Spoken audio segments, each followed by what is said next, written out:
Hello friends, very good morning. कैसे हैं आप सब? उम्मीद करता हूँ अच्छे होंगे और अपनी तैयारी को कंटिन्यू कर रहे होंगे। तो इसी आपकी इस तैयारी में मेरा भी कुछ कंट्रीब्यूशन रहे, इसको लेकर मेरे द्वारा यह वीडियो बनाया जा रहा है। तो प्लीज़ वीडियो को पूरा देखिएगा। चैनल पर नए हैं तो चैनल को सब्सक्राइब करिएगा। वीडियो अगर अच्छा लगे तो अपने फ्रेंड्स एंड कलीग के साथ ज़्यादा से ज़्यादा शेयर कीजिए। तो आज का जो है वीडियो है, यह डेडिकेटेड है written examination for selection for the post of staff and welfare inspector 35% other department quota. तो यह क्वेश्चन पेपर मैंने रतलाम डिवीज़न का उठाया है, जिसका डेट ऑफ एग्जामिनेशन जो है वह 16 जुलाई 2023 को था। और इसके लिए टाइम जो है 2 आवर्स डेडिकेटेड था और मैक्सिमम मार्क्स 100 मार्क्स का था। ठीक है। तो यहाँ पे कुछ इंस्ट्रक्शंस हैं। 1 मार्क का एक क्वेश्चन रहेगा, 1/3 नेगेटिव मार्किंग रहेगी। टोटल 100 क्वेश्चंस अटेम्प्ट करना है। ठीक है। और इसमें टोटल जो है 110 क्वेश्चंस दिए हुए हैं इंक्लूडिंग राजभाषा। तो स्टार्ट करते हैं हम सबसे पहले राजभाषा सेक्शन से। ठीक है। तो यहाँ पे ये क्वेश्चंस है, कुछ इंस्ट्रक्शंस दिए हुए हैं, तो उनको दरकिनार करते हुए हम आगे बढ़ते हैं लास्ट पेज पे, जो कि हमारा राजभाषा सेक्शन का अमूमन होता है।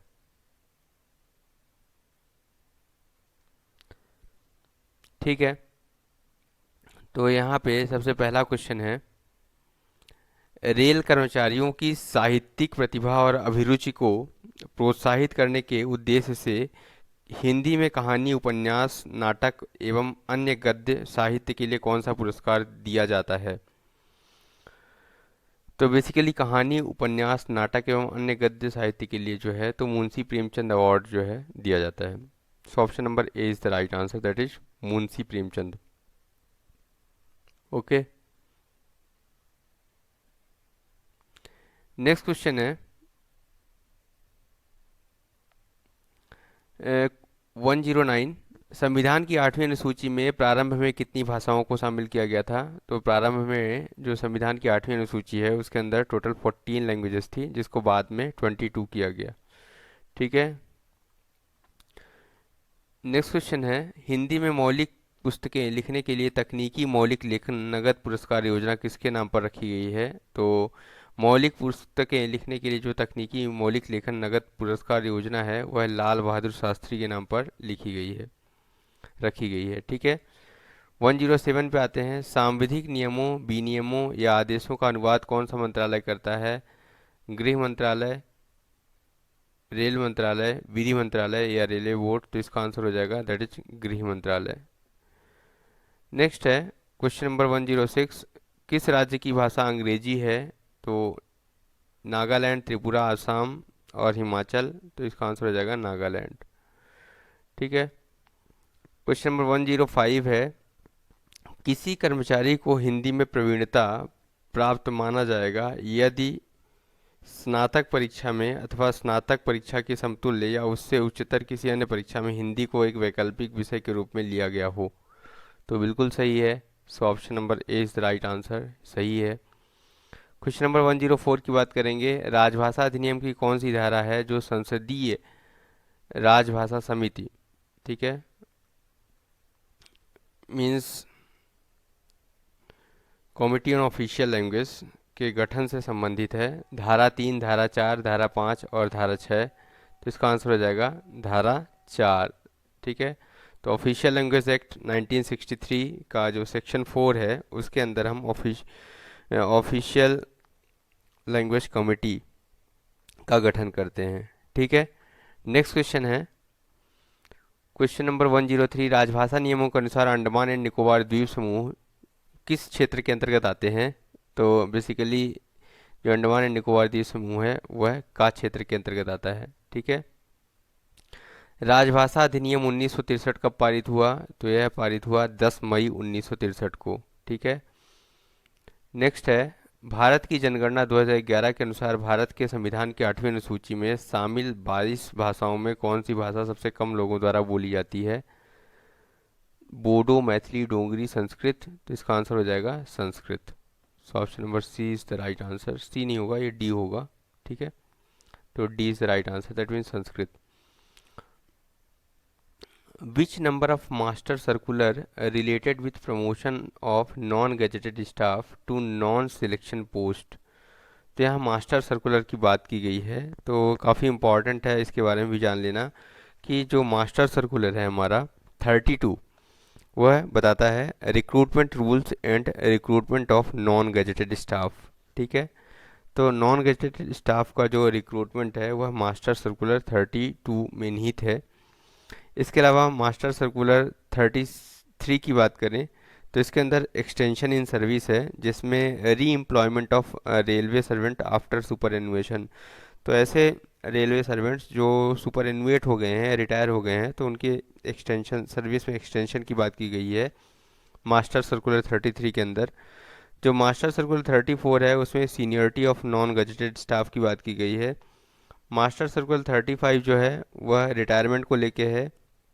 इसके अलावा मास्टर सर्कुलर 37 जो है वह promotion of non gazetted staff to non selection post है। ठीक है, तो इस हिसाब से क्वेश्चन का आंसर जो होगा वह option number B, that is 37 होगा। नेक्स्ट है quarter retention on earmark quarter is allowed for how many months beyond 2 months. तो ईयर मार्क क्वार्टर की बात की गई है यहाँ पे। तो ऑप्शन दिया है 6 months on double the normal rent. इसके अलावा 4 months on double the normal rent, no retention allowed and none of the above.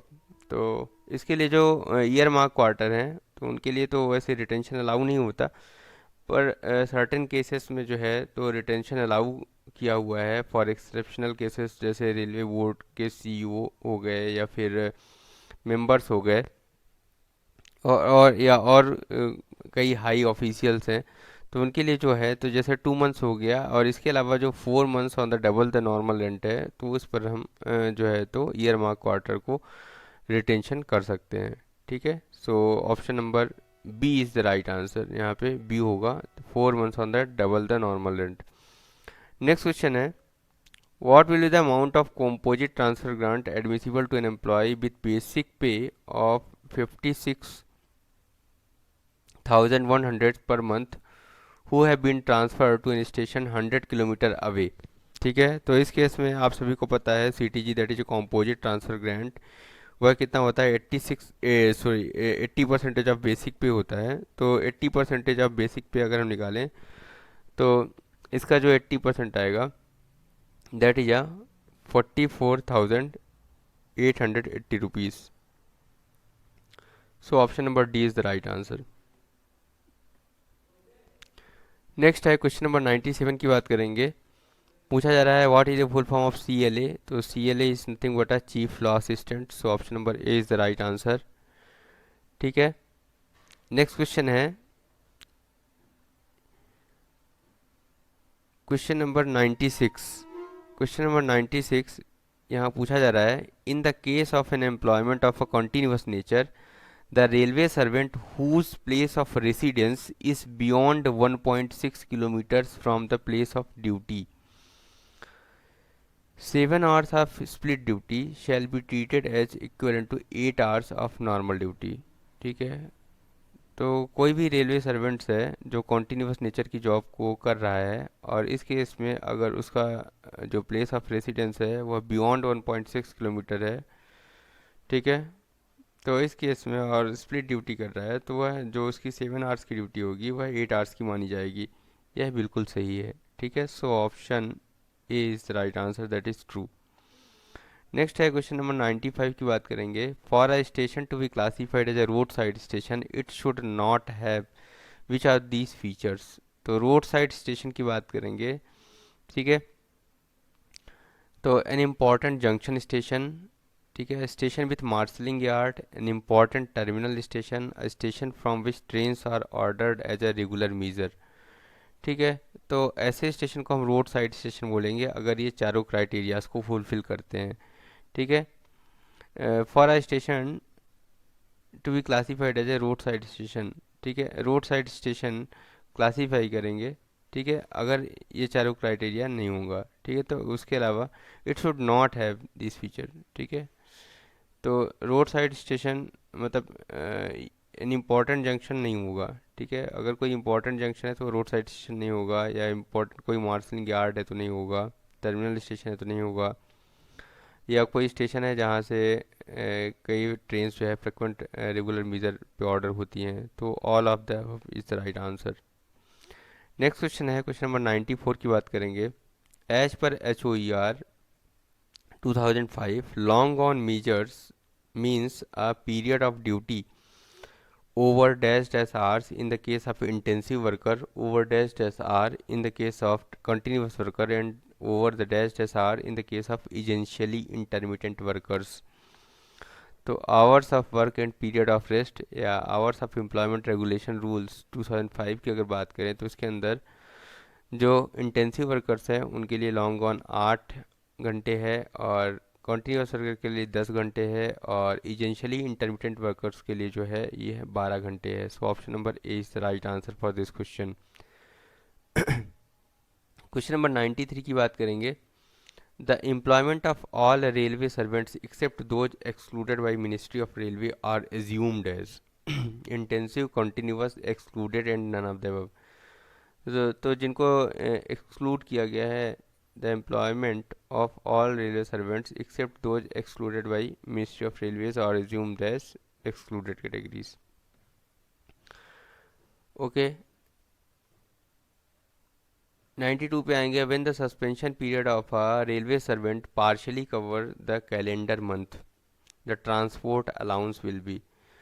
तो यहाँ पे बात की जा रही है कि अगर किसी का सस्पेंशन पीरियड जो है वह पार्शली कवर होता है कैलेंडर मंथ के अंदर, तो उसका ट्रांसपोर्ट अलाउंस किस हिसाब से दिया जाएगा।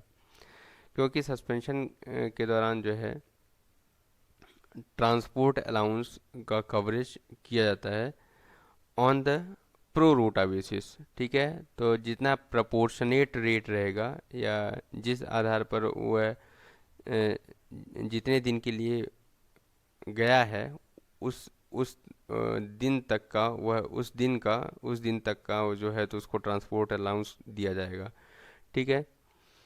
तो इस केस में to be paid on pro rata basis, ठीक है। So option number C is the right answer, ठीक है। ऐसा नहीं है कि पूरे मंथ का उसको ट्रांसपोर्ट अलाउंस पे किया जाएगा, ठीक है। It should be paid on the pro रोटा बेसिस, ठीक है। आनुपातिक आधार पर जो है तो भुगतान किया जाएगा उसको। नेक्स्ट है, जब पति और पत्नी दोनों रेलवे कर्मचारी हैं और दोनों को 60 दिनों के भीतर ही एक स्थान से दूसरे स्थान पर स्थानांतरण का आदेश दे दिया जाता है, तो बाद में स्थानांतरित पति या पत्नी को जो सीटीजी मिलेगा वह कितना मिलेगा, ठीक है। तो 50% ऑफ सीटीजी एडमिसिबल होगा, 80% होगा, फुल सीटीजी होगा, या नो सीटीजी होगा। तो इसका 60 दिनों के भीतर अगर एक ही स्थान पर स्थानांतरण होता है पति और पत्नी का, तो इस केस में कोई भी सीटीजी उनको नहीं मिलेगा, no CTG will be admissible.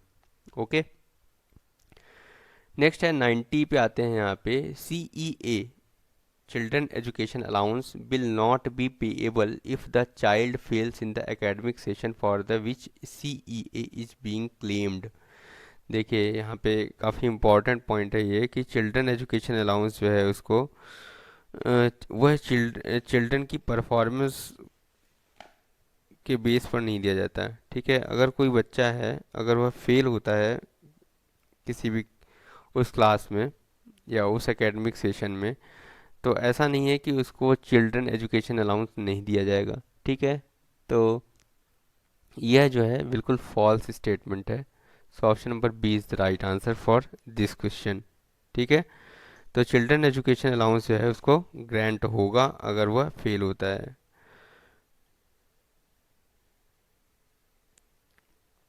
Okay, next question पे आते हैं। Question number 89। क्वेश्चन नंबर 89 के अंदर बोला गया है hostel subsidy.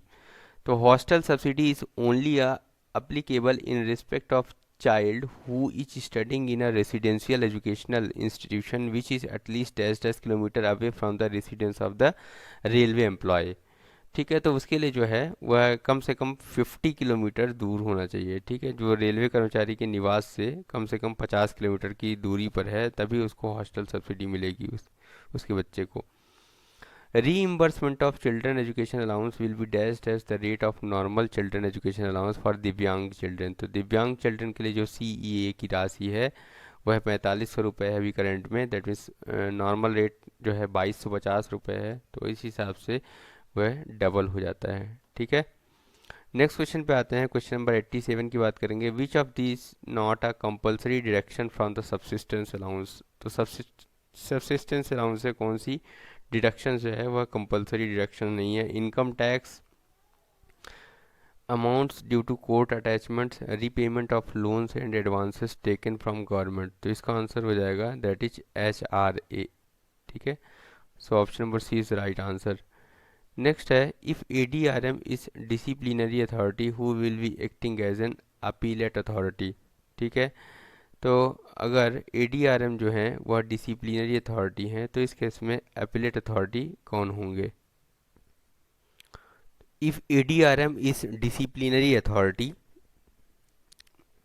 That means ADRM in relation to the department attach to them, और DRM अगर डिसिप्लिनरी अथॉरिटी हैं तो इस केस में जो अपीलेट अथॉरिटी होंगे वह SAG officers in the zonal railways होंगे, including PHOD of the department.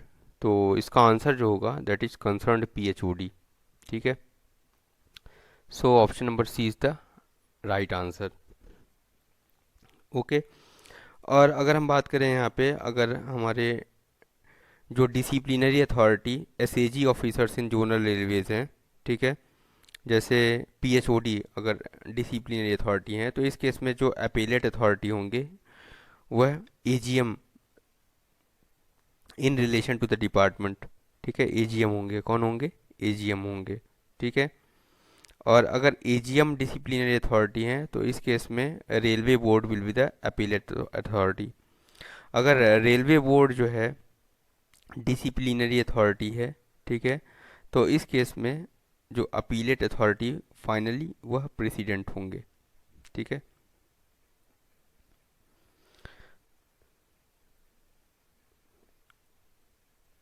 Okay.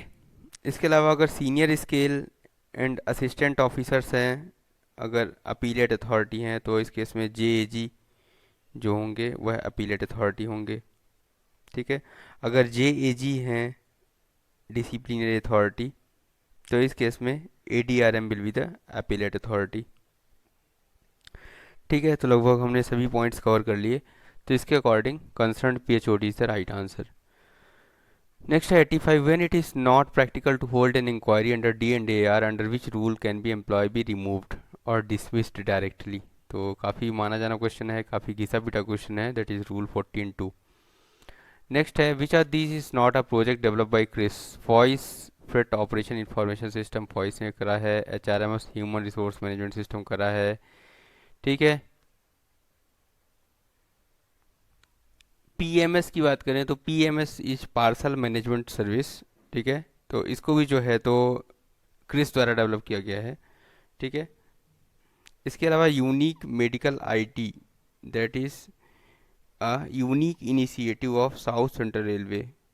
ठीक है, तो इसको जो है तो साउथ सेंट्रल रेलवे द्वारा डेवलप किया गया है। So option number D is the right answer. इसको क्रिस द्वारा डेवलप नहीं किया गया। ठीक है, ये याद रखिए, काफ़ी इंपॉर्टेंट है कि जो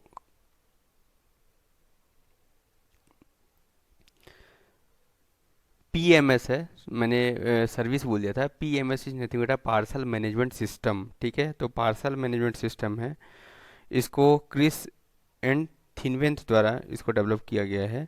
ठीक है, और जबकि उम्मीद जो है उसको साउथ सेंट्रल रेलवे द्वारा डेवलप किया गया है for all Indian Railways. Which of these is not a source of fund for the SBF। Annual grant from revenue बिल्कुल सही है, ये सोर्स ऑफ फंड है SBF का। All receipts from fine, unpaid wages for more than 3 months, monthly contribution from the employ. So option number D is the right answer. ठीक है, SBF में ये कंट्रीब्यूट नहीं करते, बाकी ये तीनों कंट्रीब्यूट करते हैं। नेक्स्ट है question number 82, which of these activities are financed out of the staff benefit fund. तो स्टाफ बेनिफिट फंड के अंदर टोटल 15 हेड हैं, तो इसमें पूछा गया है इन हेड्स के बारे में। तो वुमेन एंटरटेनमेंट एक्टिविटीज़ होती हैं वो हेड का हिस्सा हैं। रिक्रिएशन अदर देन स्पोर्ट्स भी हेड का हिस्सा है। Marriage of female parts of employees ये हेड का हिस्सा नहीं है। Indigenous system of medicine including homeopathy ये हेड का हिस्सा है। Relief of distress and sickness ये भी हेड का हिस्सा है। तो इस तरह से अगर हम देखें तो 1, 2, 4, 5, तो option C is the right answer. ठीक है, नेक्स्ट क्वेश्चन पे आते हैं। क्वेश्चन नंबर 81 की बात करेंगे यहाँ पे। GEM that is guarantee market place works under the ministry of dash dash. तो गारंटी मार्केट प्लेस जिसने DGSND को रिप्लेस किया, that is directorate general supply and disposal. ठीक है, तो जेम को जो है तो अप्रॉक्स 2018 के अंदर लाया गया। ठीक है, to maintain transparency and accountability. ठीक है, तो यह बेसिकली कॉमर्स एंड इंडस्ट्री के अंतर्गत काम करता है। ठीक है, और हमारे कॉमर्स एंड इंडस्ट्री मिनिस्टर भी पीयूष गोयल जी हैं। नेक्स्ट है, इन case of digital signature who issues the digital signature certificate. तो DSC जो है तो अभी प्रचलन में बहुत ज़्यादा है। ठीक है, तो इसको इशू करते हैं लाइसेंस्ड सर्टिफाइंग अथॉरिटी, ना कि सेबी, ना कि RBI, ना कि NIC। ठीक है, so option C is the right answer. Full form of CPGRAMS is centralised public grievance redressal and monitoring system. बिल्कुल सही है भाई, option number A is the right answer. Cadre upgradation from level 7 to level 8 came into effect from 30th November 2020, 1st December 2022, 1st March, 1st January 2023 and none of the above।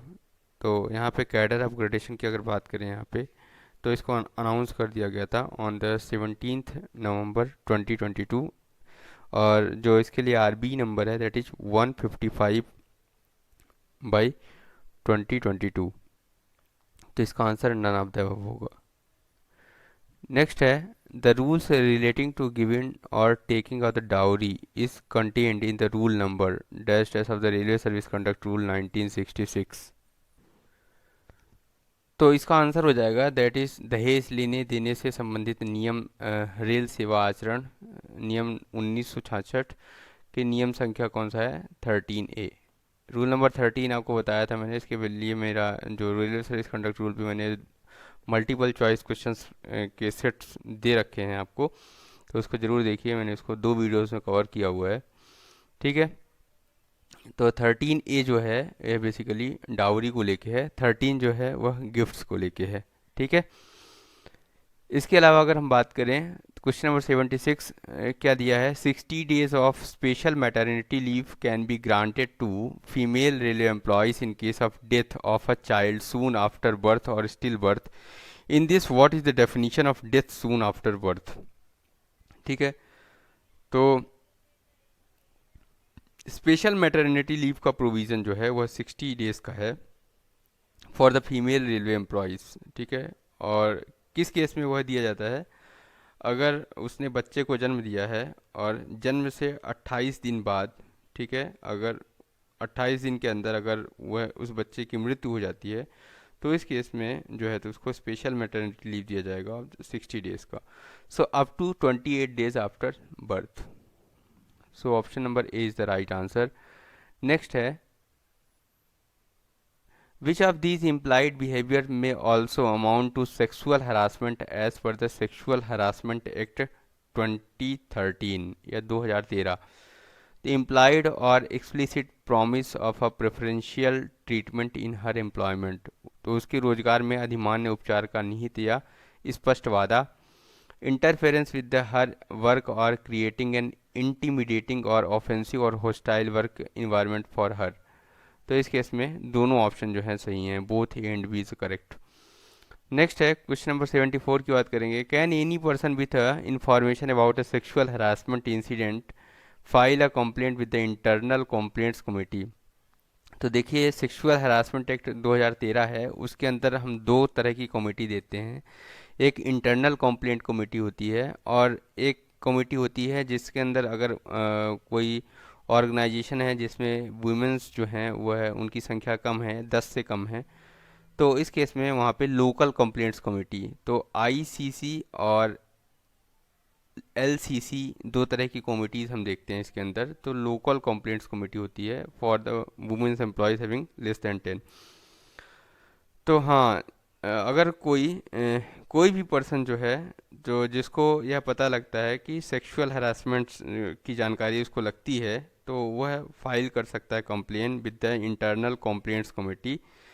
But इसके लिए यह है कि that should be only with the written consent of the complainant. ठीक है, तो जिसके साथ यह दुर्व्यवहार हो रहा है तो उसकी रिटन कंसेंट जो है तो ज़रूरी है इस केस में।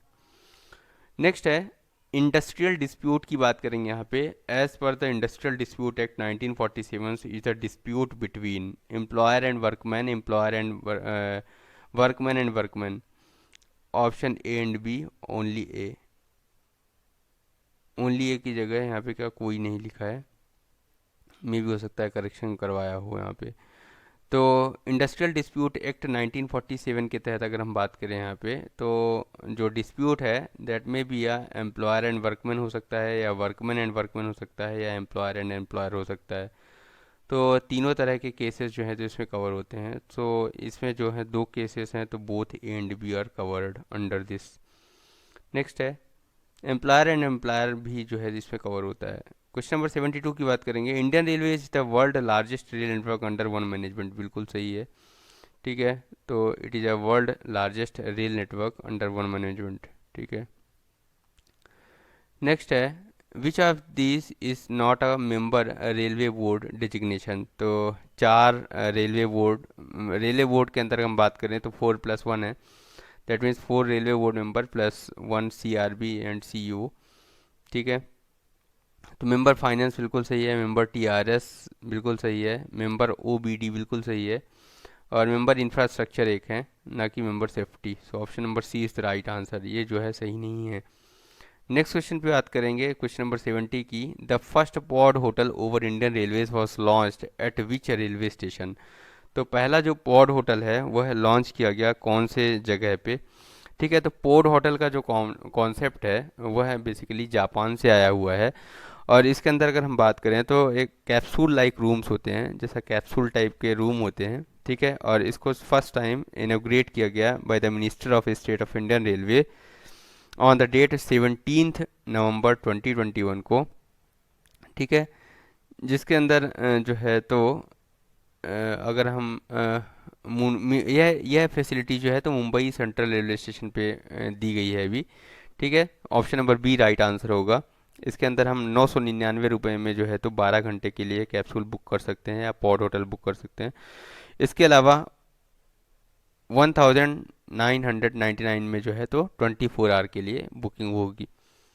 ठीक है, नेक्स्ट है in January 2022 which of the station are renamed as Ekta Nagar station. तो केवड़िया सभी को पता है आपको, you statue of unity.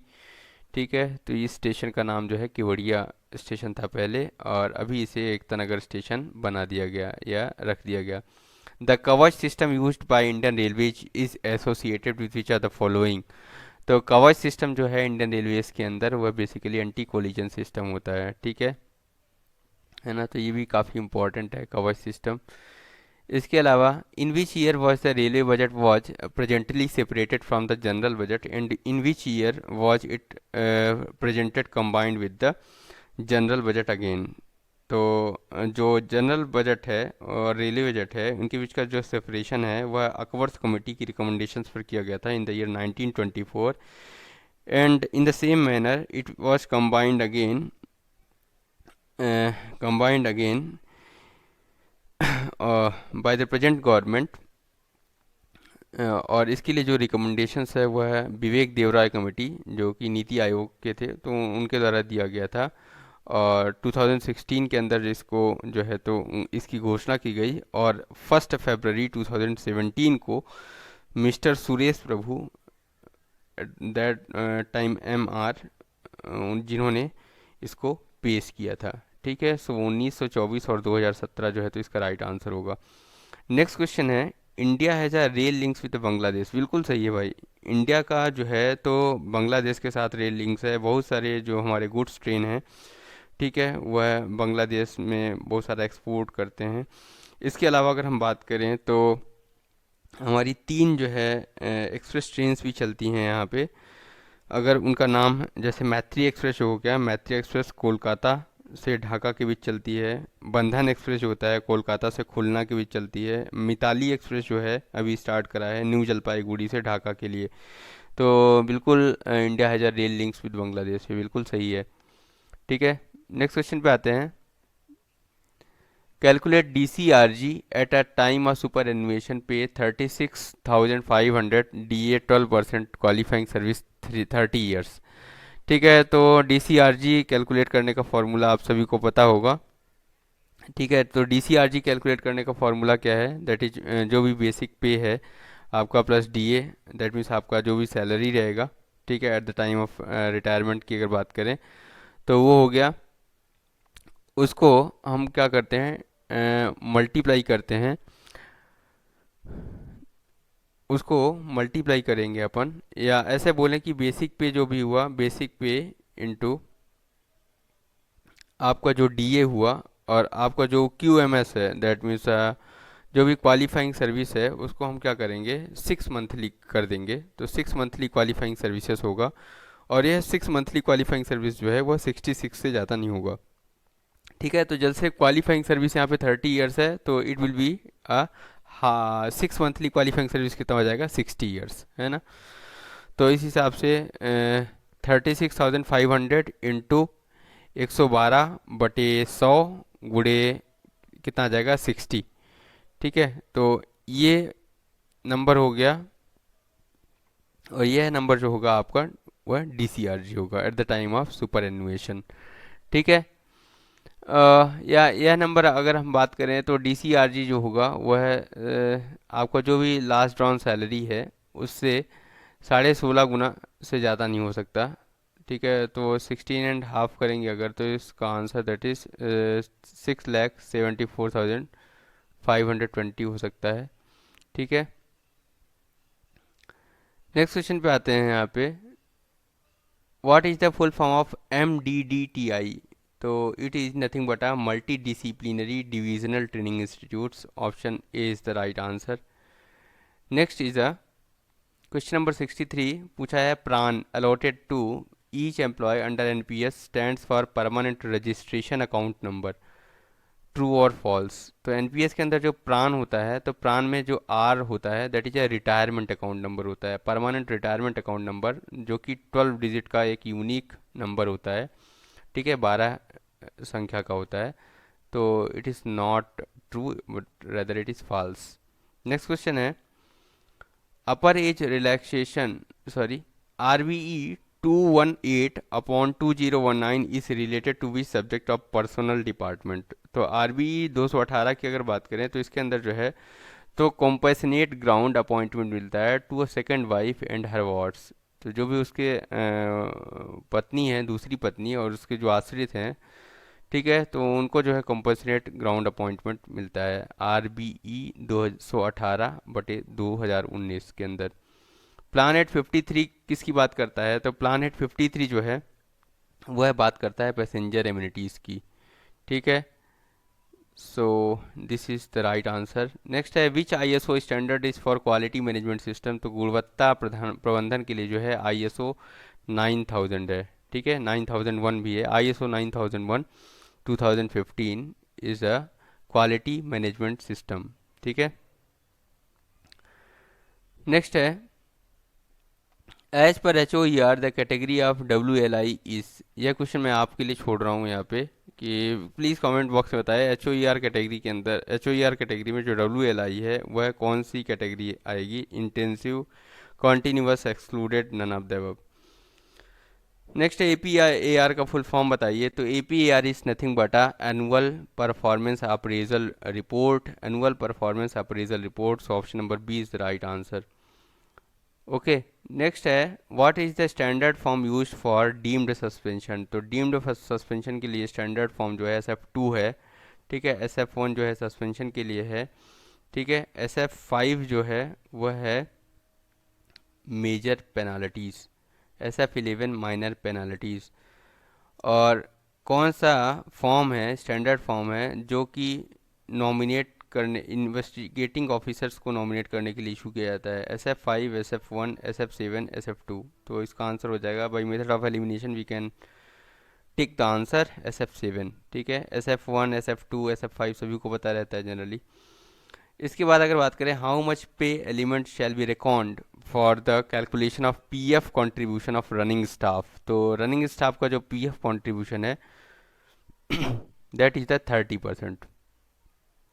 So option number A is the right answer. 30% is the right answer. What is the percentage of reservation for economically weaker section EWS in the government central government post में जो है, तो EWS category economic weaker section जो है, तो उनकी category के लिए जो परसेंटेज है that is the 10%। Option number D is the right answer for this question. Okay, next question है, against the post identified for each disability 1% each shall be reserved for the post under clauses as follows। blind and low vision, तो blind and low vision के लिए जो है तो 1% रहेगा। deaf and hard of hearing के लिए भी 1% रहेगा। locomotor disabilities के लिए भी 1% रहेगा। locomotor disabilities like cerebral palsy, ठीक है। तो ऑटिज्म, ये autism, intellectual disability, specific learning disability and mental illness ये कवर नहीं होते। मल्टीपल डिसेबिलिटीज़ कवर नहीं होती। तो इसके अंदर जो है अगर हम बात करें तो ABC इसका राइट आंसर होगा। ठीक है, तो 3 चीज़ें हैं यहाँ पे। पहला ब्लाइंडनेस और low vision, deaf and hard of hearing या हियरिंग इम्पेयरमेंट हो गया, locomotor disabilities with cerebral palsy. Total HLAP की बात करें, will be credited for 5 years 9 month working. तो 5 ईयर्स में जो है तो जैसा कि आपको पता है LHAP जो होता है वह पर ईयर 20 क्रेडिट होता है। हर 6 ईयर में, हर 6 मंथ में जो है तो 10 LHAP 1 जनवरी और 1 जुलाई को क्रेडिट हो जाता है। तो इस केस में 5 साल में जो है तो 20 × 5 दैट इज़ 100, और अनदर 6 मंथ है तो अनदर 6 मंथ में जो है आपको क्रेडिट हो जाएगा कितना, that will be a credit 6 month में फिर से आपको 10 हो जाएगा। तो इस तरह से 110 हो गया। और अगर पर मंथ की बात करें तो 5/3 क्रेडिट होता है यहाँ पे, तो 5/3 × 9 कर 5/3 × 3 कर देंगे तो 115 हो जाएगा। ठीक है, तो पर मंथ HLAP का जो कंट्रीब्यूशन होगा वह 5/3 होता है। नेक्स्ट आते हैं यहाँ पे, What is the rate of government contribution to the employees account under tier 1 of NPS। तो टायर 1 ऑफ NPS के अंदर जो गवर्नमेंट एम्प्लॉयज़ में गवर्नमेंट का कंट्रीब्यूशन है वह 14% of the basic pay plus DA होता है। ठीक है, whereas employees contribution 10% of basic pay plus DA होता है। New pension scheme came into effect from, तो सभी को पता है 1 January 2004 is the right answer. Next है, who is the competent authority to approve compassionate ground appointment to married daughters. तो इसके अंदर जो RBE 70/2014 है, तो उसके अकॉर्डिंग जो है तो GM sir has the final approval और competent authority for the married daughters. तो GM is the right answer for this question. Okay, तो इस तरह से हमने जो है तो, क्योंकि वीडियोस का लेंथ काफ़ी लंबा हो रहा है इसलिए अभी हम रुकेंगे यहाँ पे।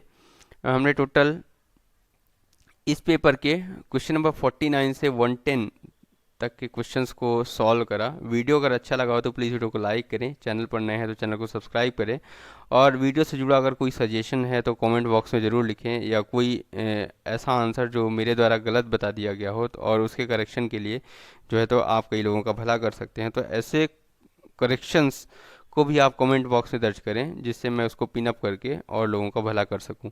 Thanks for watching this video, have a nice day, have a good luck.